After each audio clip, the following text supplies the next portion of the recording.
Bom dia, irmãos, graça e paz.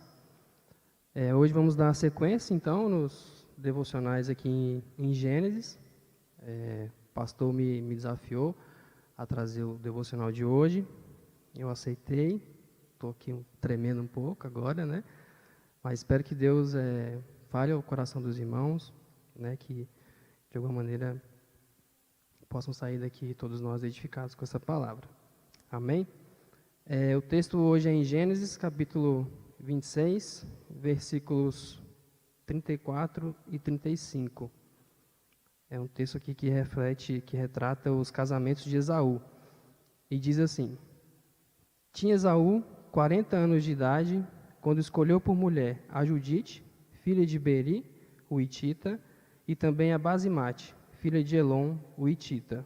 Elas amarguraram a vida de Isaque e de Rebeca. Vamos orar mais uma vez? Senhor nosso Deus, obrigado, Pai, por essa manhã, por esse dia. Pedimos, ó Deus, que o Senhor fale aos nossos corações a partir dessa palavra, Pai, que o Senhor nos ensine, ó Deus, e peço que o Senhor me capacite, ó Deus, que use-me como ferramenta do Senhor nesse dia. Em nome de Jesus, assim que eu oro, amém. Quando o pastor me passou o trecho, né, que seria tema dessa devocional, eu passei o olho ali rapidamente e pensei, nossa, será que dá para extrair alguma coisa desse texto, né? E na verdade, com o tempo, estudando, eu percebi que dá para extrair, na verdade, bastante coisa. E isso se confirmando, né, o que a palavra de Deus diz sobre ela mesma, que toda a escritura é útil para o ensino, para a instrução, né, para a correção. E graças a Deus por isso. Então, o texto aqui retrata os casamentos de Esaú. E qual que era o problema desses casamentos de Esaú? A Bíblia não deixa muito clara, de forma expressa, o porquê que eles entristeceram tanto os corações de seus pais, né, Isaque e Rebeca. Mas quando a gente olha ali para o contexto, olha para o texto bíblico como um todo, fica, na verdade, fácil da gente entender os reais motivos dessa amargura. E tudo começou ali na aliança que Deus fez com Isaque, que era avô de Esaú. Deus fez uma aliança com Isaque, em que estabeleceu que toda aquela terra que Isaque estava morando seria dominada, seria entregue a Isaque e a sua descendência. Depois o texto estende essa aliança que Deus faz com Abraão para a descendência de Abraão também, né? E Abraão tinha então uma preocupação, porque fazia parte dessa aliança que ele e sua descendência não se misturassem com os povos que não faziam parte da aliança, que não tinham com Deus esse mesmo relacionamento, né? E eram povos considerados povos pagãos, que tinham outros sistemas de crenças. Então, incumbia Abraão e a descendência de Abraão zelar por essa aliança e não se misturar com esses povos. A gente vê isso quando Abraão vai procurar uma esposa para o seu filho Isaque, né? Que ele chama um servo e pede para que esse servo jure pelo Senhor que não vai trazer uma esposa daquela terra para Isaque. Esse texto está no capítulo 24, a partir do versículo 2. Eu vou ler aqui.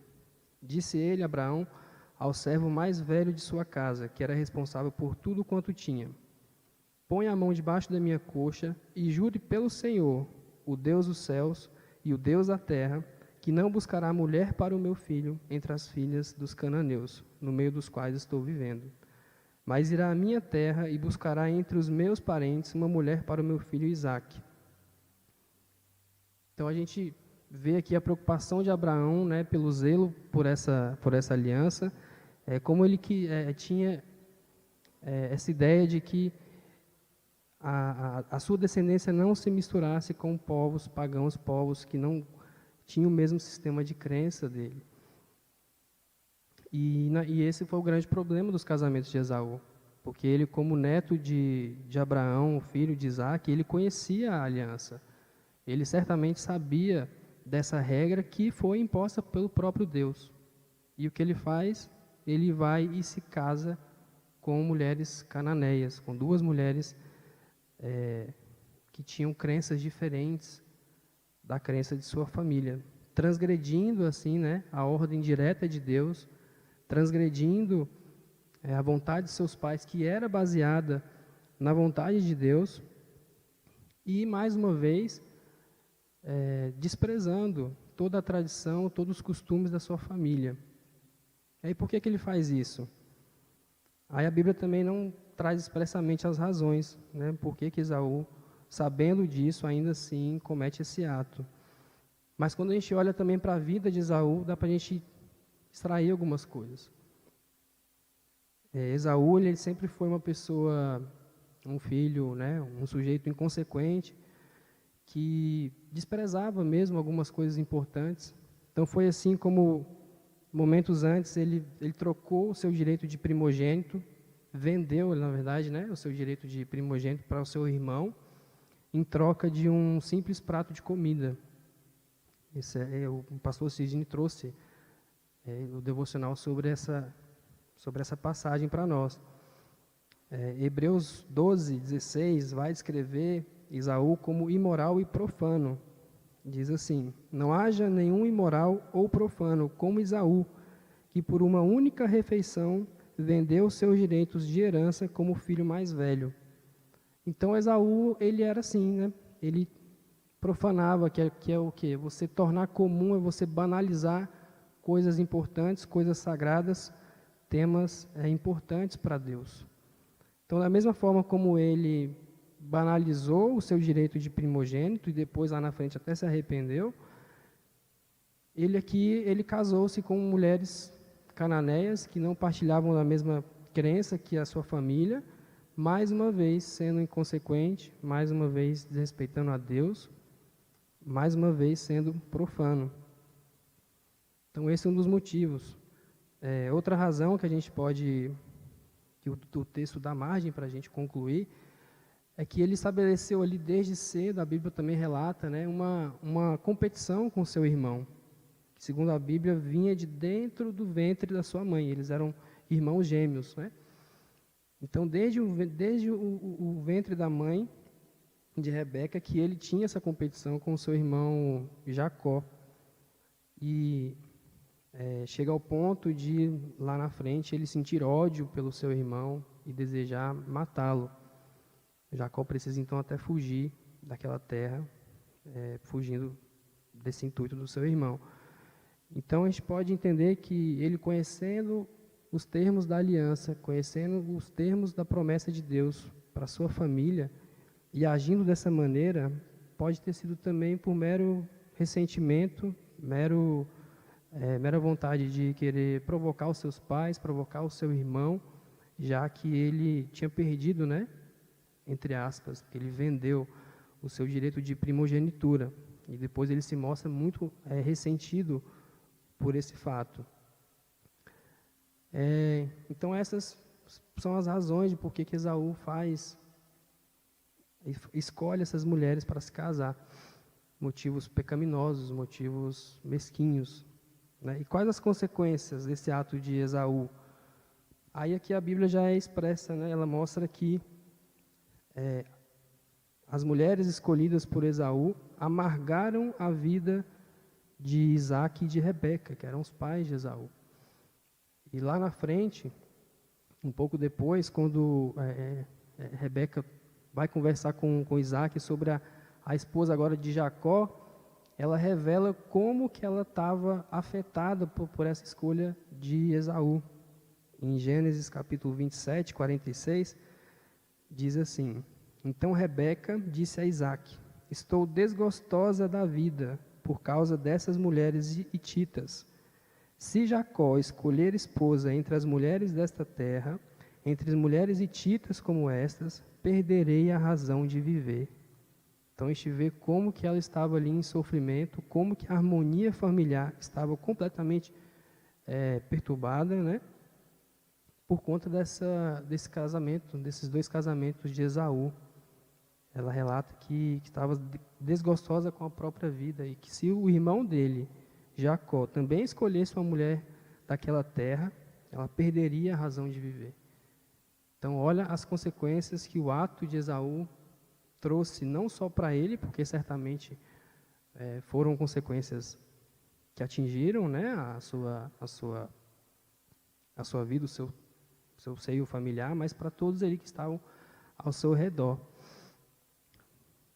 Bom, esse é o contexto por trás, então, desse relato da Bíblia. Esaú, então, escolhe essas mulheres contra a vontade de Deus, transgredindo a vontade de Deus, contra a vontade da sua família, por motivos pecaminosos, por motivos mesquinhos, e isso gerou consequências sérias para todos. E aí eu separei aqui algumas aplicações que a gente pode tirar dessa história, desse texto. E a primeira delas seria a tomada de decisões. Porque Esaú, mais uma vez, num aspecto importante da sua vida, ele toma uma decisão completamente inconsequente, sem orar, sem levar em consideração a opinião dos seus pais, e, principal de tudo, sem levar em consideração a vontade de Deus e a ordem de Deus. Hoje a nossa palavra de Deus é a Bíblia. Naquela época eles não tinham a Bíblia. Mas Deus conversava diretamente com eles, né? Foi assim com Abraão, foi assim com Jacó, e através de sonhos, através dos anjos.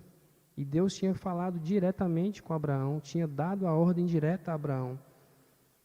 E Esaú passa por cima de tudo isso, né? Ele simplesmente despreza, assim como ele desprezou o seu direito de ser primogênito, ele despreza a ordem de Deus e entra em um casamento em julgo desigual, né? E trazendo para a nossa realidade, como é que nós devemos tomar as nossas decisões? Sobretudo, o nosso ponto de partida é a Bíblia, não é verdade? É a Bíblia, é a oração, colocarmos diante de Deus as nossas angústias, as nossas ansiedades, ler a palavra, porque é ali que vai estar muitas vezes a resposta. Aliás, muitas vezes não, sempre vai estar ali a resposta, não é? E a gente vê que Esaú não fez nada disso. E é especificamente sobre a pessoa que ele escolheu, as pessoas, né, que ele escolheu para se casar, não deu nenhum valor à opinião dos pais dele, que certamente passaram para ele qual era a vontade de Deus, qual era a vontade de Abraão. E esse também é um ponto que a gente tem que considerar quando nós vamos escolher a pessoa com quem a gente vai se casar. A gente deve sim ouvir aos pais, não só nessa decisão, mas em todas, né? A Bíblia diz que cabe aos pais ensinar aos filhos, e isso é uma responsabilidade para toda a vida, não só para quando os filhos moram com os pais. E que aos filhos cabe honrar e obedecer os pais. É claro que existem exceções, a gente sabe, né? Há pais que são descrentes, os próprios pais podem ter motivações pecaminosas também, né? Nos seus corações. Então, a gente já vimos, né? A gente sabe, muitos pais que às vezes aprovam ou desaprovam o casamento dos filhos, pensando ali na condição financeira, pensando em outras questões que não são o parâmetro bíblico, né? Como também há mães, há pais que têm muitas vezes um domínio possessivo sobre os filhos e não aprova nenhum relacionamento dos filhos, né? Por um motivo às vezes de ciúmes. Mas isso é a exceção, isso tem que ser tratado no gabinete pastoral, né? A regra é que nós devemos sim ouvir os pais, até os pais descrentes, faz parte do mandamento bíblico, que a gente deve ouvir, não é verdade? E um ponto também interessante e relevante aqui da história é sobre as consequências que uma decisão errada, uma decisão feita com intuito pecaminoso, sem consultar a palavra, sem orar, as consequências de uma decisão assim, elas são muito sérias, elas transcendem a nós mesmos, ela acaba atingindo outras pessoas que muitas vezes não tem nada a ver com a decisão que a gente toma. E as coisas de Deus são assim, na verdade. Isso vale para as bênçãos também. Às vezes, a gente é abençoado e isso acaba respingando em quem está ao nosso redor. Isso transcende a nós mesmos. Costumo dizer que quando um irmão vem aqui na frente da igreja e confessa um pecado, às vezes ele caiu, né, e ele confessa um pecado e se arrepende diante de nós, aquilo edifica a minha vida, né, que estou sentado, escutando, testemunhando do arrependimento dele. Né, às vezes o confessar do pecado dele serve para que eu também não caia, me ajuda, me edifica, me fortalece nesse sentido. Então, veja, a partir de um pecado é Deus abençoando, né, a todos nós. Claro que um pecado em que houve de fato um arrependimento genuíno, né? E aí, talvez por isso, a Bíblia tem aquele versículo, né, de que onde abundou o pecado, superabundou a graça.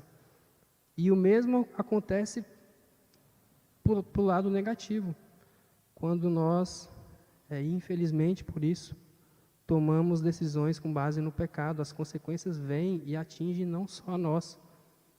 O texto aqui mostra bem isso, que a escolha de Esaú afetou profundamente outras pessoas, a sua família, os seus pais, a sua mãe, né? E isso acontece também com a gente. Se a gente não tiver o cuidado, não consultar a palavra, não estiver firmado em oração com os propósitos corretos na nossa tomada de decisão, as consequências podem atingir nossos filhos, nossos pais, nossos irmãos, né? Eu agora sou pai, sou casado, e a minha oração muitas vezes é: Deus, tenha misericórdia, não permita que a minha família sofra pelos meus erros, porque se eu cometo um erro, vai atinge as minhas filhas, atinge a minha esposa, e todos pagam, né? E quantos pais hoje sofrem por decisões erradas dos filhos, decisões pecaminosas? Quantos pais pagam esse preço?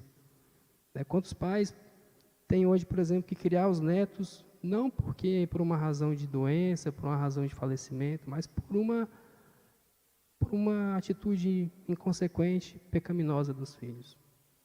Quantos de nós já fizemos pessoas próximas sofrerem por erros nossos, por pecados nossos? Então, isso é um ponto que essa história mostra, a história dos casamentos de Esaú mostra, né? Como que todos sofreram por conta do pecado de Esaú. E essas consequências, elas muitas vezes duram para toda a nossa vida aqui na Terra, né? Que com Esaú foi isso. Lá na frente, depois ele se mostra de alguma maneira arrependido, ele até se casa com uma outra mulher, agora sim de dentro da família de Abraão. Ele se reconcilia com Jacó, mas Hebreus 12:17 mostra que quando ele foi pedir pela bênção lá do seu pai, ele foi rejeitado ainda assim, né? Diz: como vocês sabem, posteriormente, quando quis herdar a bênção, foi rejeitado e não teve como alterar a sua decisão, embora buscasse a bênção com lágrimas. Então vejam, uma consequência de um ato pecaminoso que atingiu outras pessoas e que não teve volta. Então, tenhamos guardados em nossos corações o conselho de Provérbios 3, 5-6. Confie no Senhor de todo o seu coração e não se apoie em seu próprio entendimento. Reconheça o Senhor em todos os seus caminhos e Ele endireitará as suas veredas. E a exortação de Tiago 1:5. Se algum de vocês tem falta de sabedoria, peça a Deus, que a todos dá livremente e de boa vontade, e lhe será concedida.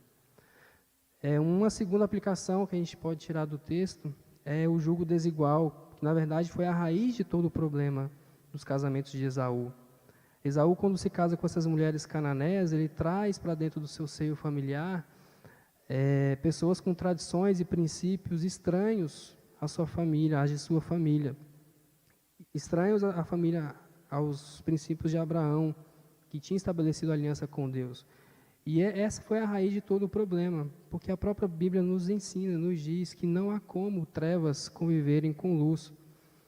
O texto de 2 aos Coríntios 6, 14-15. Não se ponham em julgo desigual com descrentes, pois o que tem em comum a justiça e a maldade? Ou que comunhão pode ter a luz com as trevas? Que harmonia entre Cristo e Belial? Que há de comum entre o crente e o descrente? Então a Bíblia nos diz que esse relacionamento ele é impossível, na verdade. Ele vai ser sempre um relacionamento disfuncional. E esse texto aqui de 2 Coríntios não é específico para o casamento. Isso vale, sim, para todo relacionamento aprofundado e íntimo que a gente estabelece com pessoas descrentes. E aqui, claro que não é que não podemos nos relacionar, devemos nos relacionar, até para que possamos evangelizar. A questão é o relacionamento íntimo, a questão é o relacionamento aprofundado. É impossível, na verdade, porque é impossível trevas conviverem com luz, é impossível servir a dois senhores. Um relacionamento em julgo desigual, se ele é harmonioso, alguém está cedendo nos seus princípios. Alguém está cedendo.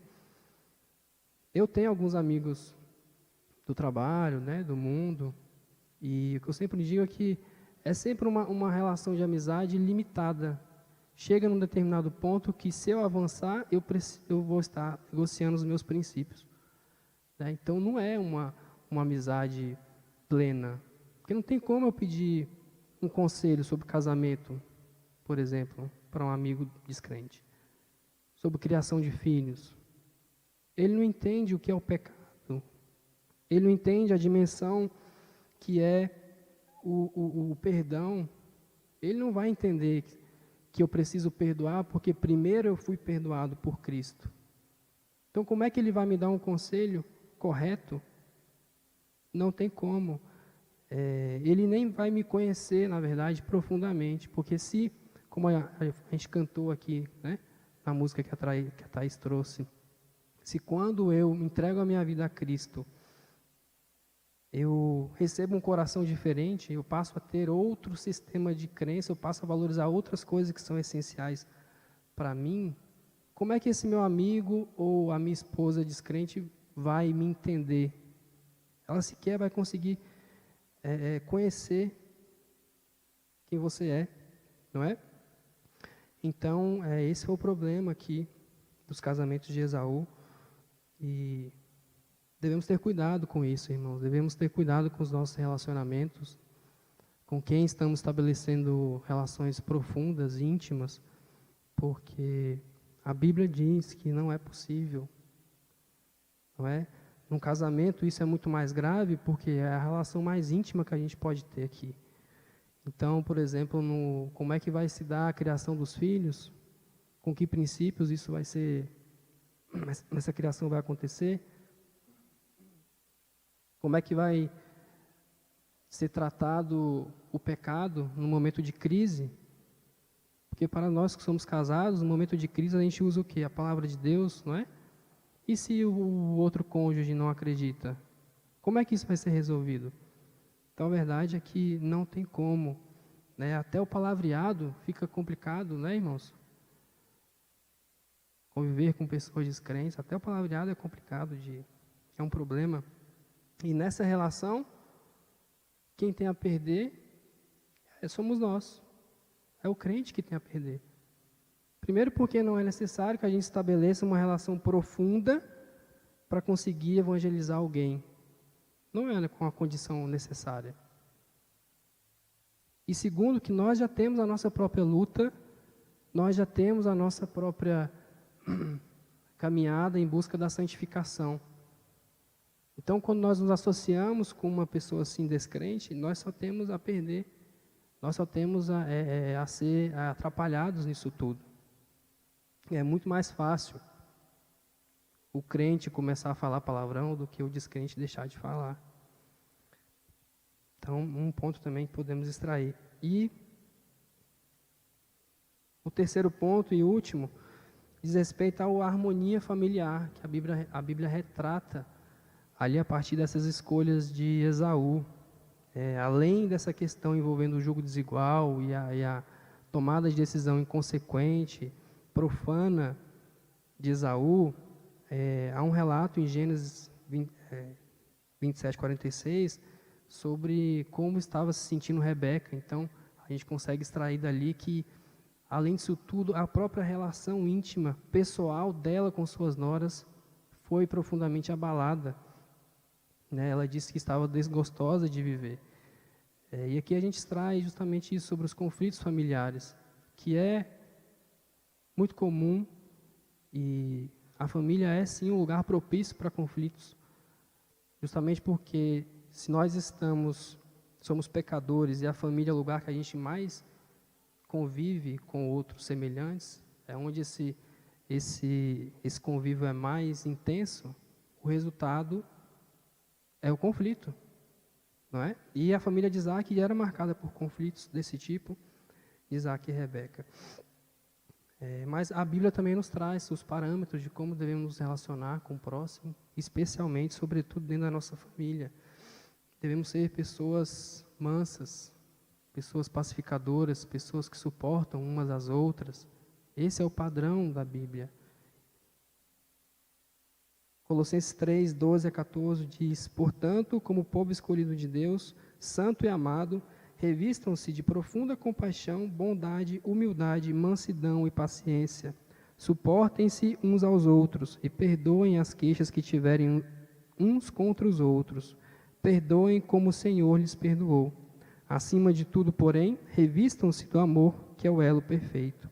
Então, esse é o padrão da Bíblia, e que com certeza não era o que estava regendo ali o relacionamento de Rebeca com suas noras. Efésios 4, 31 e 32. Livrem-se de toda amargura, indignação e ira, gritaria e calúnia, bem como de toda maldade. Sejam bondosos e compassivos uns para com os outros, perdoando-se mutuamente, assim como Deus perdoou vocês em Cristo. Mais uma vez, com certeza não era isso que acontecia ali naquela relação. E esse deve ser o nosso guia, o nosso padrão. O padrão do crente deve ser esse. Como é que está o nosso relacionamento dentro da nossa família? E não só do núcleo familiar, da família estendida. Algo que eu trago então à nossa reflexão. Especificamente sobre o relacionamento de sogros e sogras, genros e noras. Uma reflexão também que eu fiz ali lendo o texto se quando nós nos casamos, nós nos tornamos uma só carne, por que então não concluir que as responsabilidades que eu tenho como filho passam a ser também direcionadas aos meus sogros e sogras? Não é? Eu me torno uma só carne com a minha esposa, então os pais dela, eu também devo ter respeito por eles, devo obediência. É um padrão bíblico que está de acordo aqui com o texto de Colossenses, com o texto de Efésios. E a mesma coisa a relação dos sogros e sogras com genros e noras. Se o seu filho se casa, ele se torna uma só carne com outra pessoa, por que não imaginar que você deve tratar essa outra pessoa como se fosse também seu filho, não levando a ira, ensinando, exortando? Isso tudo, como eu falei, está dentro aqui do padrão que a própria Bíblia estabelece. Então, esses são os pontos que eu trouxe hoje, que podemos tirar desse texto bíblico. Como eu falei, dá para tirar bastante coisa, daria para estender bastante, mas o tempo é curto. Então, para concluir, deixo algumas perguntas para a nossa reflexão. Como é que nós temos tomado as nossas decisões? Temos partido da Bíblia? Temos orado? Conversado com nossos pais, com o pastor da nossa igreja, com a liderança espiritual da nossa igreja? Temos solicitado a opinião das pessoas mais sábias? Como é que nós temos tratado as questões biblicamente relevantes? Temos tido zelo ou temos feito como Esaú, que profanou, que desprezava coisas importantes? Como é que estão os nossos relacionamentos íntimos, nossos relacionamentos com descrentes? Eles se limitam à convivência saudável, destinada ao evangelismo, ou nós temos negociado os nossos princípios? Como é que vai a nossa família, nosso relacionamento familiar? Que tipo de filho, filha, irmão, irmã, primo, prima temos sido? Somos uma pessoa mansa, pacificadora, que suporta umas às outras, que perdoa, alguém que precisamos pedir perdão, alguém que precisamos perdoar. Né? E para os casados, como é que está o relacionamento com os sogros e sogras? A gente sabe que esse é um ponto de conflito mesmo. Né? Não é à toa que o mundo adora as piadas de sogra, né? É um tema recorrente. Você tem tratado os seus sogros e sogras com devido respeito, como se fossem seus pais? É claro que a relação é diferente, sim, o vínculo emocional é diferente, mas o padrão bíblico, como eu falei, é nesse sentido. E para os que já têm genros e noras, você tem verdadeiramente tratado os seus genros e nora como uma pessoa que forma uma só carne com seus filhos? Tem os amado e os exortado nesse sentido? Então, essa reflexão que eu queria deixar hoje aqui, essa manhã. Amém? E vamos terminar com uma oração. Senhor Deus e Pai, muito obrigado mais uma vez, Senhor. Clamamos a Ti que essa palavra venha a ser colocada em nossos corações, que Teu Espírito Santo possa atuar, Pai, na vida de cada um, dando um entendimento, discernimento, que possamos sair daqui hoje, ó Deus, entendendo, Senhor, que as consequências de atos pecaminosos, as consequências de decisões tomadas, ó Pai, fora da Tua palavra, sem oração, ó Deus, tomadas, ó Pai, com base em motivos pecaminosos. Guia-nos, ó Deus, livra-nos de todo mal, alerte, Senhor, a nós todos, acerca dos perigos do jugo desigual, Senhor.